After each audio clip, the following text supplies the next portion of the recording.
Nandingabak ka sa lungsuan kung magmisa, ko kamalayan ng ating aksidenteng meganap keng lele pisamban. At kaya rin ng misa, ikit niya ing metong viyos, kotsing maluto, sinabal ka rin ng posti keng gilid ng pisamban. At dimdaming kwento na may patutudya ka ng driver. Nurse siya kasi, JBL yata, nung yak magkamali. At yung akit niya ng CCTV camera ng barangay, mayakit anyang paratang niya ng kotse, mayap na mo, dinaretso, kitang crossing nung dinaretso ya, tiranitang mumunang sakyan kaya at posibleng ating aliwang pasahero sa midami. Pero yung palyaring mi patutudya, kabid ng manibela, sinapong niya karening poste. Egad milwa ring driver, babae ya, uling mesipit ya. At salamat agad nomang sinaup tengkeng barangay at agad-agad dadala king ospital. Kaya kung balo nung may duty JBL, posibleng may balik ka king JBL. Inganti ka niting mga bagay, mga palyari, awsan tamong aksidente. Eta naman kamalayan nung minsan, halimbawa ito, papalyaring yan na naman mo naman buri ning mag-drive na may bunggo yung misabalya ka rin ng posti, mapna mo lang aliwang midami, pero maragulyaring perwisyo kaya, yung pangabunggo ning kayang sakyan, yung pang-aksidente na. Pero nga kupen, salamat at talang aliwang midami. Nung waman, iti sasabi tamong aksidente, ala naman makiburi. Pero siyempre, kailangan tapang mo rin maging maingat. Ban kanita, alis siya tamo yung sarili, king kapahamakan, migit lalo na tamo gagawan tang bagay-bagay, makapagpahamak karing aliwa. Pero makanano, nung ating tawong darapat bagay, intentional, at makapagpahamak karing aliwa. At yung larawan na palad na kaya katamo ng Ebanghelyo, anyang kaya sabi noon ng ginuring kayang alagad, uli nga nang sinabi ng Jesus, manginlag kayo, karing profetang etoto, daratang lakya kayo, makabalat kayong tupa, dapat king kamatutuanan, aso lang gubat mga bangis. Kaya ni mayakit na makananong nung misa nating tao, magkunwari, magbalat kayo, papakit lang tupa, pero nganapin ng Ebanghelyo, aso la palang gubat mga bangis. Amalyaring makapagpahamak karing aliwa. Nga kailangan tamo talagang maging maingat. Uling nung misan, laltolo, may kademo kanitang panahon ng Ginoo ang gangini retang awsan tamong profetang etoto. Anong nuatin lang matsurang nasa magkunwari, nga kailangan tang maging maingat. Babiyene kaya katamo ning Ebanghelyo ing paganaka. Gustong ating magkunwari, mabalo king pamanyuri. Uli nga nang sinabi ng Ginoo, kilala yung laking dapat daw. Ding profetang etoto, adaratang makabalat kayong tupa, dapat aso na palang gubat mga bangis.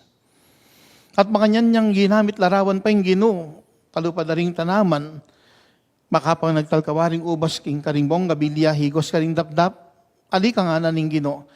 At maya pa dutong, maya pa bunga, at maro ka dutong pakinabang na nabunga. Kaya ni mayakit na kitang bunga, makilala ya. May kading emo yung tanaman na pati ning mismong tao. Nung magkunwariya mo, kailangan ning magitang mapanyuri, ban kanita, abita sa tamo, nung nanoy tang totoo. Miwas tamo at panginlagan na ring profetang etoto, uling kapahamakan, ing karelang daralan.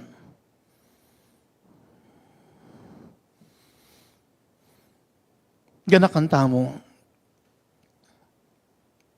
Niyang lalanga nakataning Diyos, lalanga nakatamog pangking kayang wangis.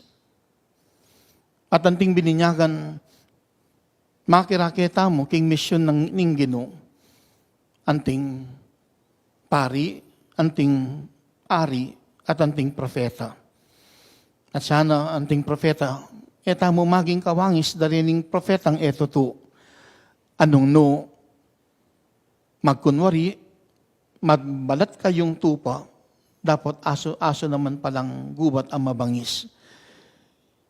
Maging tupa tamot, mabangis aaso, kung asong gubat, ang magdalang kaya panat kanawan karing kaparang tao at kapahamakan at karokan.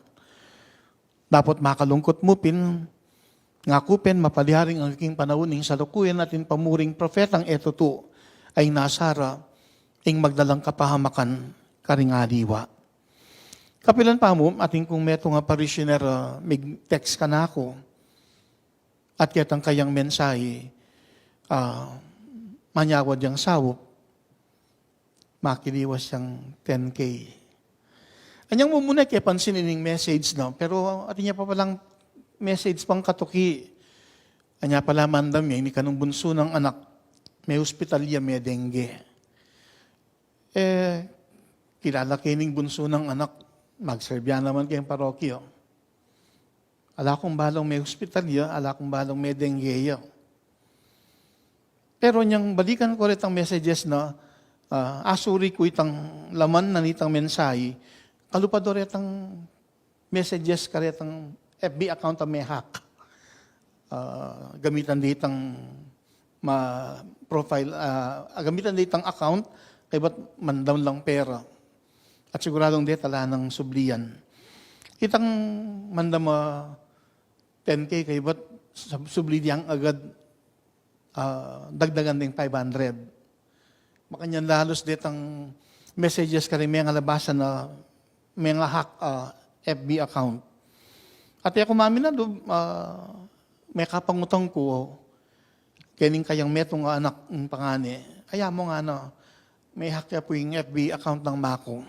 Yung totoo niyan pati yung kapatid ng Mako, may hack naman, may gamit siya naman yung kayang account at ating manyawad sa karitang kayang FB friends. Kapilan pa mo, niyang mag-launch siyang bayong logo in San Pedro Calungsod Youth Ministry. Ating metong account linto, ginamit na yung metong parokya, San Simon, ginamit na yung profile picturing logong bayong gawa ng San Pedro Calungsod Parish Youth Ministry. Pero metokal, fake account yan. Ali official account ng Nuestra Señora del Pilar Parish. Itang din wala bayong account ginamit kaniting logo na ning Youth Ministry ng San Pedro Calungsod Karinking Minalin. Karakalda ring propetang eto to, kempang Facebook ini, o po kempang tutungbi, taman ka malay nung misa natin tamo palang karungot, pero propeta yung eto to, lalo na po ang makagulot tamo, at inyang kapahamakan na darala para kaya katamo. Sana magkapilit tamo kabang mabibiye, magitang propetang totoo, tamo gagawang bagay makapagpahamak karing aliwa. At yan yung grasyang kaya katamong adwan. Nakupin, lilangan na kataning Diyos, agpangking kayang wangis, mayap ya, malugod ya, sana yung wangis ng Diyos, mayakit king kaya katamong amano at dapat, at antimong bininyaga na makirake king misyon ng Ginoo, antimong pari-ari at profeta. Sana maging profeta tang totoo, ay bukod tamo mong nasa, nung makananula namang may pakayap, di nga diwa. Nya, akit tayo ing meto nga panagkat ababian na kaya katamo niting pamigunam, kaniting misang yampang tamo. Nung waman ating taong laltong kalupa na ning binanggit ning ginuking ebanghelyo, profetang eto to. Pero yung paganaka, babian na kaya katamo ning ebanghelyo, ustong ating magkunwari, mabaluking pamanyuri. king pamanyuri tamo, akit ta namang masala, nung nanoy tang tutuang pong ali. At king meto nga bando, panagkatababian na kaya katamo, niting pamigunam, parati tanggawang mayap, banating may papakayap. King ba ng tao de, mo naman yung sarili mo, yung isipan tamo.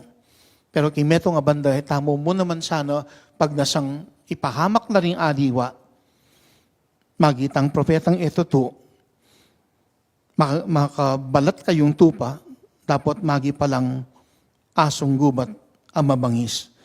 Ang mapalyaring may pahamak na rin aliwa, ulit tamo. King meto nga banda, magkapilit tamo, king grasya ning apong Ginoo. Sana magita mong propetang totoo, anong nuking balang kimot tamo, parati tanggawang mayap, banating may papakayap. Manahimik tangin ni king makoy da pinandit, banmisan pangyarap king Diyos, din kaya katamong kayadonan. Kambeda rin kaya katamong pigagap, pamalak at tagimpan king die, na sana reti king panganupad do, adiwa mo itamong may pakayap. Uling anting propetang tutu, kailangan tamo namang pakibalak, nung makananong ding aliwa, may papakayap. Nya, parati tanggawang mayap, banating may papakayap.